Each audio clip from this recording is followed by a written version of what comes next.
3434, check my latitude. Ooh, I like that. Ooh, I like that.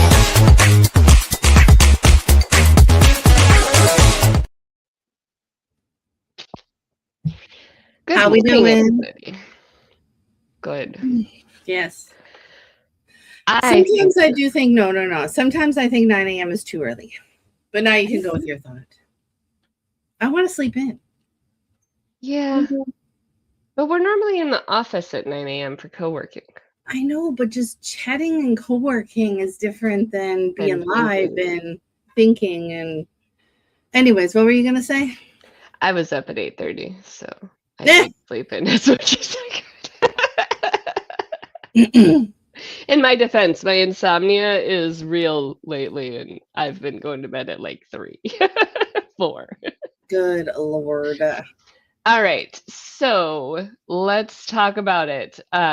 We had a good topic today, and it is why businesses don't get snow days. And it was interesting because you were thinking about the online side of things, and I was thinking about the service industry, which is such an interesting way of people seeing things in multiple lights, right? And that's why we really tend to work together well, because we're always looking at the different facets from different angles. And I love that.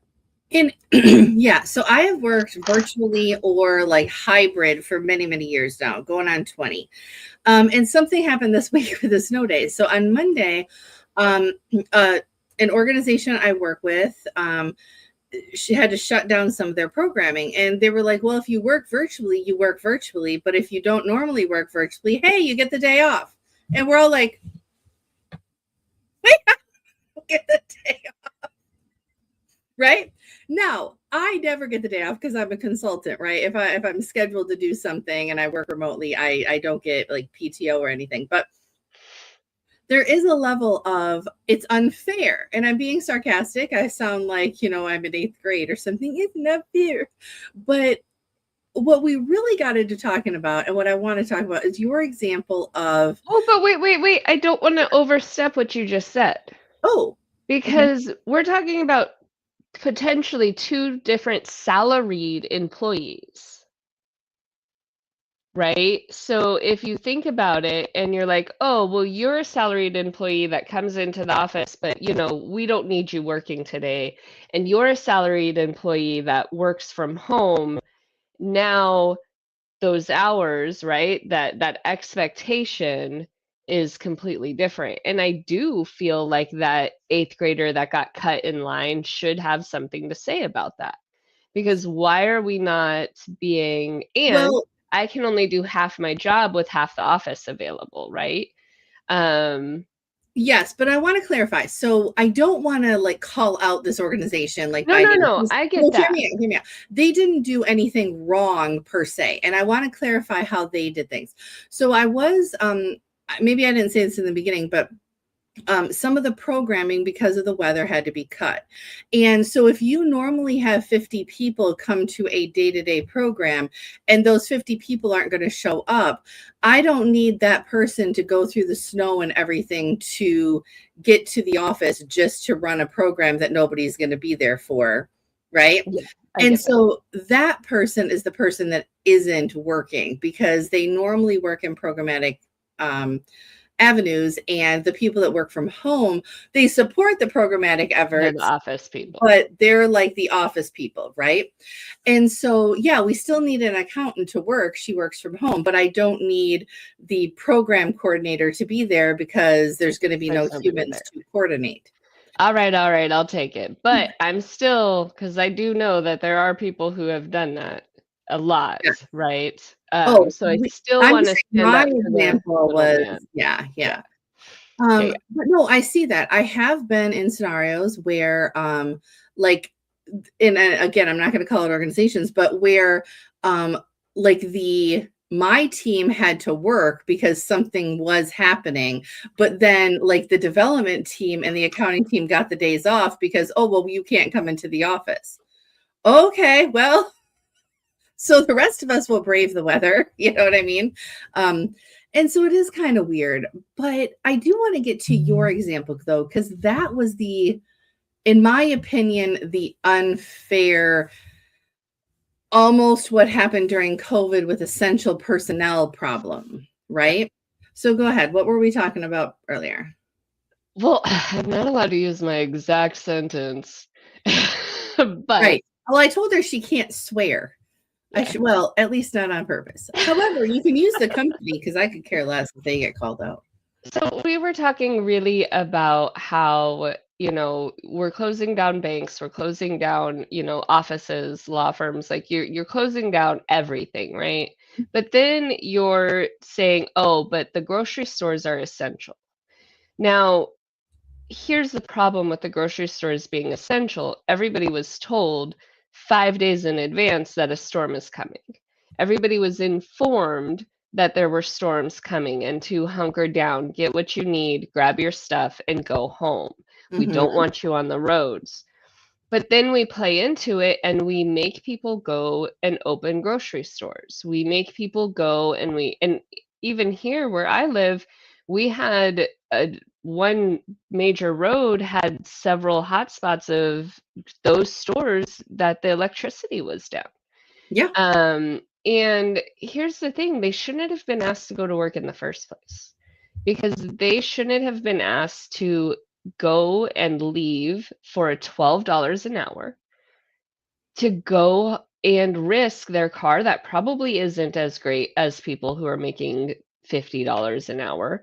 But let me go risk myself so that you can get something that you forgot.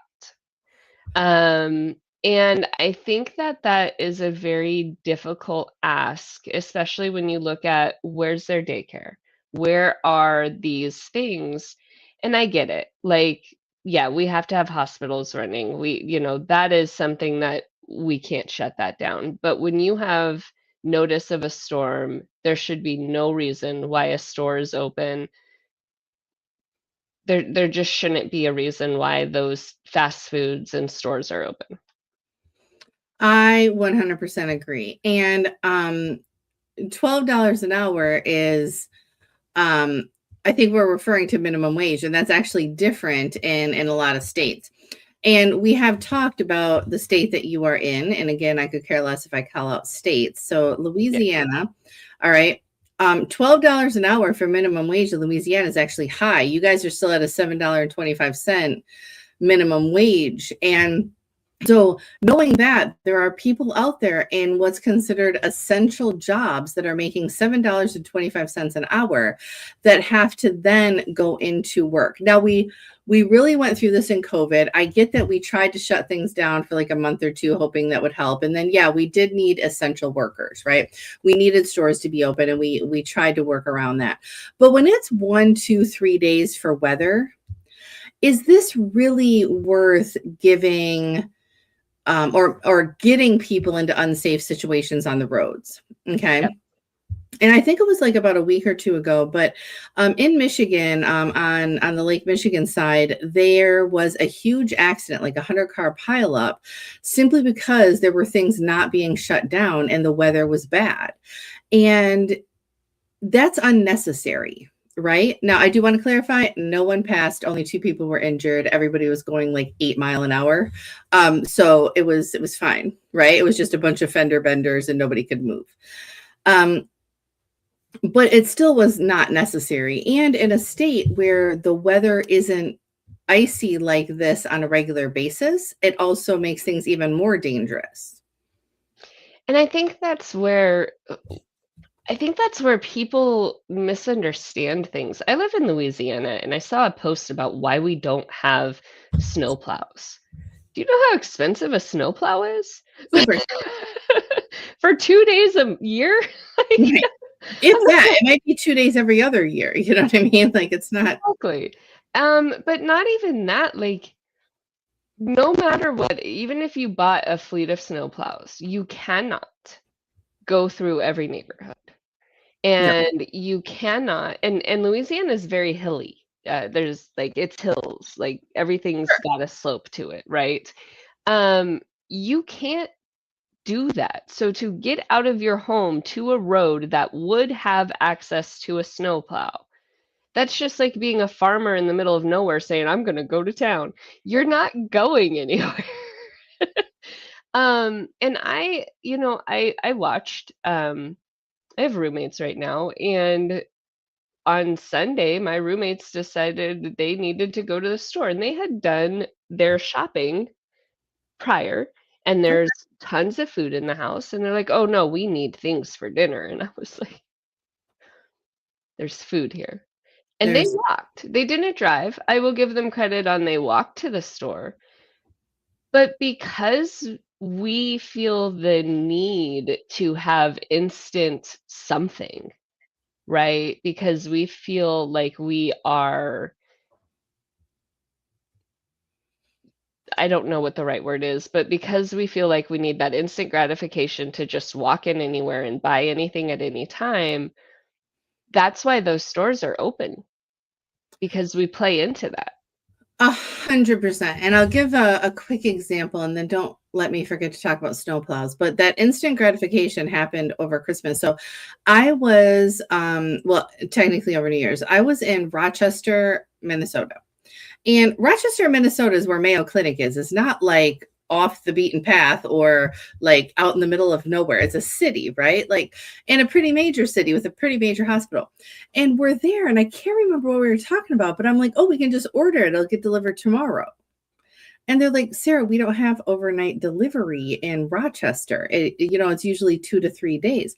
And I'm just sitting here like, I'm so spoiled where I live that I can sometimes get things same day. Does that, you know what I'm saying? Like, and we've ordered like things same day delivery, and it's kind of amazing. And I think we are now living in a world that we can communicate instantaneously.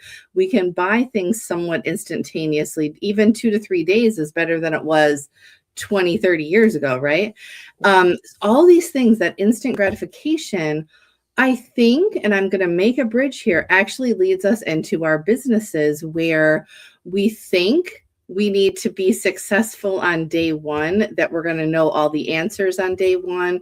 We're going to become that entrepreneurial millionaire. So-and-so did it in 6 months. I can do it in 3, right? Like, I don't know. And I think it might skew our building of our businesses. Thoughts on that? Did I jump No, I think that that's a really important thing to look at, right? Is one, when we're building our businesses, we think, and this is a conversation that I was having with somebody yesterday, you know, and I've been having this conversation. I've been in business for 3 years. Sure. And I've had steady clients, and I have a very well-built foundation thanks to you. Like, you've helped me really create a space where it's solid and it's foundational. And I knew, like, it's going to take time. And I had people around me who wanted instant, like, well, you have to have income now. You have to, your business isn't good if it's not making money right now. And I understood, like, I have to grow people, I have to grow clientele, I have to grow these things. And recently we've had the conversation of, okay, Brittany, you're at 3 years and you're not doing what's necessary, right? And the truth of the matter is I don't want to do what is quote unquote necessary. I feel like I'm not a salesperson. I feel like I'm not, and it's not necessarily even doing sales things. I just have recently come to the conclusion that I'm a very inbound person and not an outbound person. And that outbound just drives an anxiety that I'm not ready to face, I guess. Okay. But when you look at those things and you're like, oh, well, I'm going to start a business and it's just going to be perfect. It can't be. We have to overcome things. We have to do things different. And there's lots of snow days. I mean, my tibia took me out for what, 2 months? Mhm. My tibia took me out for 2 months. And you don't get to say, well, for the gratification of the clients. No, like, I was drugged. I couldn't wake up while I was healing, right? My body was healing. It was forcing itself to sleep even when I was not taking any more pain meds. Um, but also when a snow day hits, go outside and play in the snow, right? Take time, breathe for yourself. But I think I agree with you a lot. People think that there's just going to be this gratification of owning a business, and it's a lot more than they go into. So I 100% agree. So I need to look. Let me look on LinkedIn here. What date I actually claim I started my business. And you're like, what do you mean claim you started your business? The problem is that I've been doing a version of this for a hot minute. 13 years and 11 months. So in 2012, I started writing resumes for people. And it was great. Like people actually paid me to write their resume. This is way before ChatGPT, people. And so, well, actually, no, ChatGPT was probably an idea, just hadn't been formulated yet. But so I was writing resumes for people, and it grew from there. That was like my first foray into like consulting on an HR anything. You get my point. And I wouldn't even say resumes are really HR. It's more like, pseudo HR, because, I'm not helping people get a job or anything. But it was for 12 years, though. So 13 years, 13 years I've been building this. And I am still not solely a consultant as my primary income. Okay. Yeah. And the reason for that is because along the lines, I got my master's degree. I'm currently getting my doctorate. I've kind of wanted to build it slowly while I got the education for what I want to do. Like I have dreams and plans in my head. But everybody builds at a different level. And that's why I'm saying, or a different pace, I guess, not a different level. We all want to get to the same place, right? Make $1 million or more. But we all are at a different pace. And if we judge ourselves by somebody else's pace, it's that concept, right? If you judge a fish on how well it climbs a tree, it's always going to fail, right? And yeah, that's kind of my thought on that, is just quit comparing yourself to other people. And whether it takes you 3 years or like me, 13 years to get to where you want to be, make a plan and just be Nike, do it. Yeah, I love it. And I think that is, that's exactly what it is in business is you either align with certain things or you don't. And at different times in your life, when you're working on a doctorate or when you're just simply needing to breathe, right? Sometimes if you need to breathe, you have to step back from a business because a business is multiple hats. It's all consuming. You need to be able to manage, even if you don't wear the different hats, you have to manage the different hats. And so you need to be in a space where you can actually do that. And when you wake up and you're like, as much as I love what I do, this part is taking me out, you have to take those breathers. And it's okay. It's not a failure. I think a lot of people also think that if you put something on the back burner or you put something, aside or kind of start doing it differently, it becomes a failure, and it's not. Um, Learning and growing and changing because of that is not a failure. If you've tried something, and we'll use me as an example. I mean, how many years ago, 2 years ago or whatever, I tried blogging and I cried for a month as I wrote blogs, maybe even longer than that. And I decided this wasn't for me. And now I found the platform of Substack where I actually enjoy what I'm doing and it's fun and I don't feel like it's a chore, right? And that makes all the difference, right? If you're truly, and I know aligned is a buzzword at the time at this moment, but if you are aligned with what you're doing, it is no longer truly work. Now, do I have some things I hate that about business that I still have to do? Sure, taxes, whatever, right? But those are smaller amount when you are actually enjoying what you're doing. yeah, exactly. And I think that along those lines of it's even people who are like, well, I know people who closed their business. They didn't fail. They chose and closed their business. It Sure. wasn't working. Whatever was happening wasn't working, and it's okay.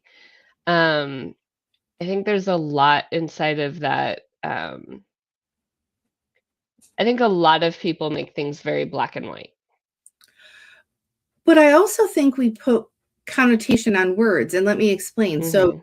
yeah, you closed your business. Yes, your business failed. Why is the word failed a bad thing?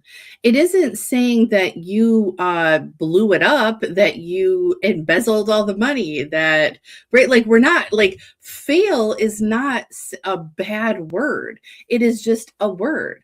Yeah. Yes, my business has changed a couple of times.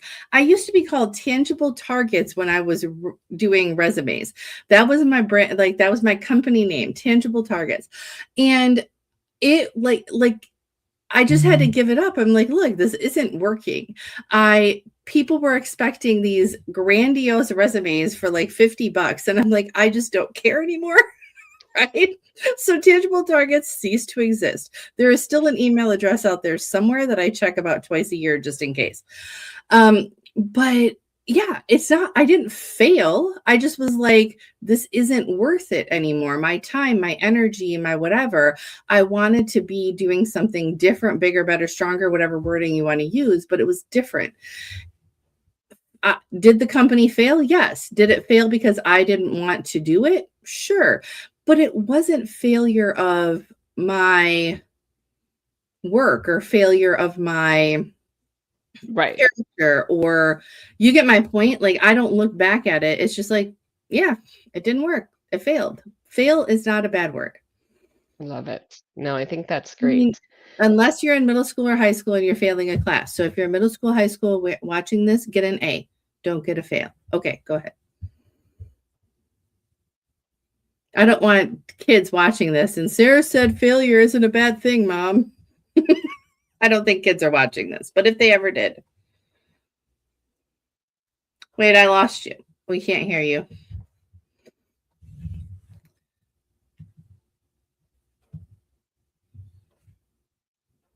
We're changing headsets. Well, while she's doing that, I can't hear her, but I will now switch off to what I told her to remind me of, which was snowplows. Can you hear me? My headset died. Oh, there we go. All right. So do you want to go back to what I was talking about, or do you want to move on to snowplows? Oh, no, one, look at us make a whole 22 minutes out of just closing offers snow. We knew we could do Yeah. it. But yeah, come back and let's talk about that, the pin for the snowplows, because we talk consistently about how business owner, like, watch our videos, guys. We support business owners in every level of where you're at. It's important. But yeah, let's go to that snowplow because I know that you have something interesting to say if you had me put a pin in it. Well, I don't know if it was super interesting. I just feel like my hair, first of all, is like doing something today. And It's very rogue. I like it. yeah, it's something. So, anyways, when we first started talking about snowplows, I remembered something. And whenever Chicago, the city of Chicago, gets a new snowplow, they name it. Like they give it a fun name. And so this year they got a new snowplow, and everybody's heard of the Sears Tower in Chicago. It's the tallest building in Chicago. So they named it the Sears Plower. But anyways, you can go Google all the Chicago names for snowplows. They all, and then they write it on the side, right? Like, so each snowplow has its own little name. I don't know if other cities do this, but it's so funny. And you get to vote on it. So there's usually like 2 or 3 options or something, and then you can go vote on it. So Now I just want to go to the website that has all the live feed from all the snowplows. yeah, I'm sure there is one. Chicago plow. Because that's, look, snowplowing, and talk about an essential job that is scary, right? Okay. So Bozo the Plown. Whoop. Oh, Scoop, there it is. Scoop, there it is. Why is that funny to me? Okay, so anyways, you need to if you're watching this, go look them up. They're funnier. Okay, so first of all, Scoop There It Is has got to be a plow from the 80s. So it's the oldest one in Chicago. Possibly, I'm not sure. There's one that's Sleet Home Chicago, like Sweet Home Alabama, Sleet Home Chicago. Oh, there you go. You've got your 60s baby. So Like, they're just funny. So anyways, if you're watching this far into our video, go and Google Chicago plow names.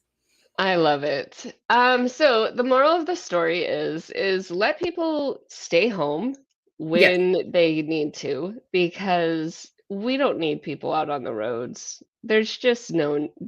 Everybody was given enough time. Like, if you didn't take we were given enough time. And shame on you for not giving your people a day before the storm so they could prepare, right? Like, shame on you. Like, let's be real. There is plenty of, hey guys, there's a storm coming. Why don't you go home? Why don't you figure out what you need? Why don't you bunker in? There's plenty of that to be around and available. So I do think that when we're wanting that instant gratification of you have to be open, I don't think that's very fair. Like Sarah said, it's just not, and it's not conducive. It's not conducive to safety. It's not conducive to how much people make, honestly. No. If you want fast food and it's a snowstorm,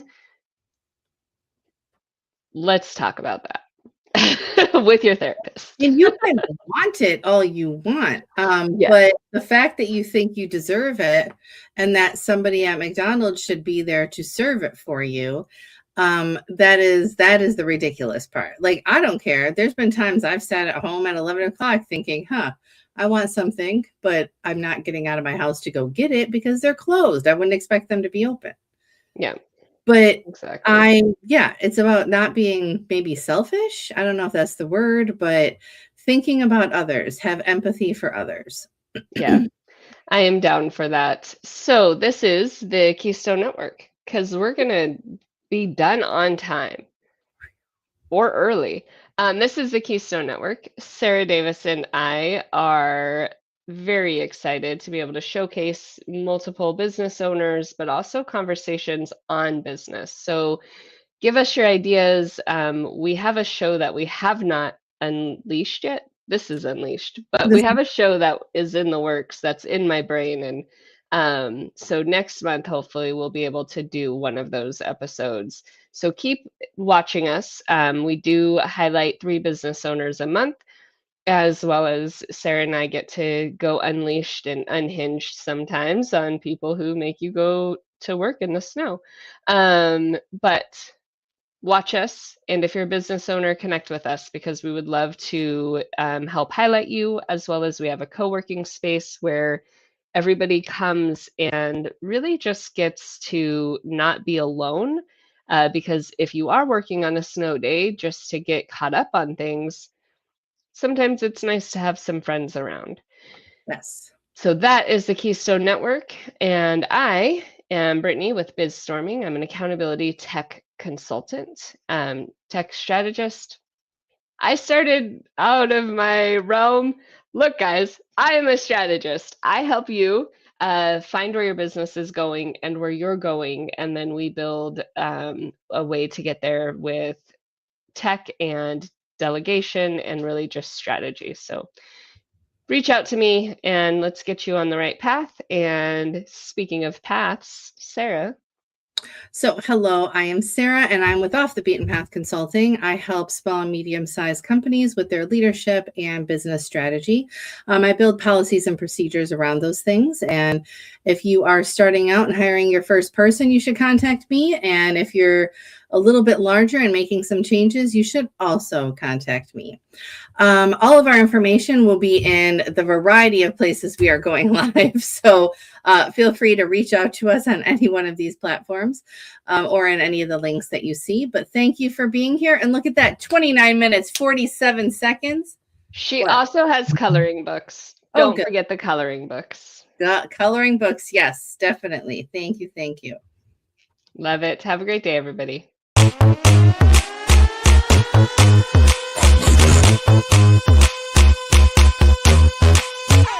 1 2 1 2, need my attitude. 3 4 3 4, check my latitude.